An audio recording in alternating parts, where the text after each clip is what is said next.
hesten er deres forhold til hinanden. Der skal altid være ligevægt mellem respekt og tillid. Du skal føre hesten. Hvis du ikke har hans respekt på jorden, får du den heller ikke på ryggen af ham. Han skal følge dig, men ikke af skræk. Han skal ville følge dig. Ja, I er nødt til at tilpasse jer hinandens bevægelser.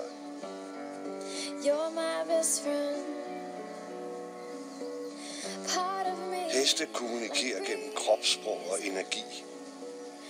Du skal føle din hest, hvis du gerne vil kunne forstå den.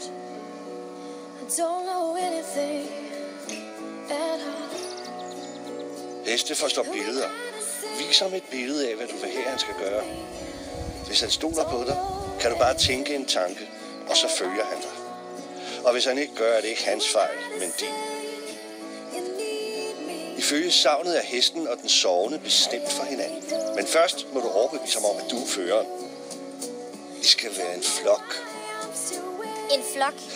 På 2? Ja, en flok på 2. Og du skal være føreren.